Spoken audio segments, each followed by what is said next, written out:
रायगड जिल्हा पोलीस अधीक्षक सोमनाथ घारगे यांची अहिल्यानगर येथे पोलीस अधीक्षक म्हणून बदली झाली असून त्यांच्या जागी अंचल दलाल यांची रायगड पोलीस अधीक्षक म्हणून नियुक्ती करण्यात आली आहे।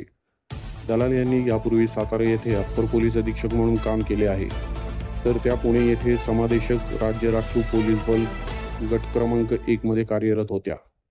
राज्याचे मुख्यमंत्री देवेंद्र फडणवीस यांच्या सरकारने महाराष्ट्र राज्य पोलीस दलातील 22 पोलीस अधीक्षक आणि पोलीस उपायुक्त पदांवर बदल्या केल्या आहेत। त्या बदलीच्या आदेशामध्ये रायगड जिल्हा महिला IPS अधिकाऱ्यांची वर्णी लागली असून रायगड जिल्ह्याला प्रथमच महिला अधिकारी या अंचल दलाल यांच्या रूपाने भेटल्या आहेत। लेडी सिंगम म्हणून अंचल दलाल यांच्याकडे जिल्ह्यातील कायदा व सुव्यवस्था आणि पोलीस प्रशासनाची जबाबदारी असणार आहे।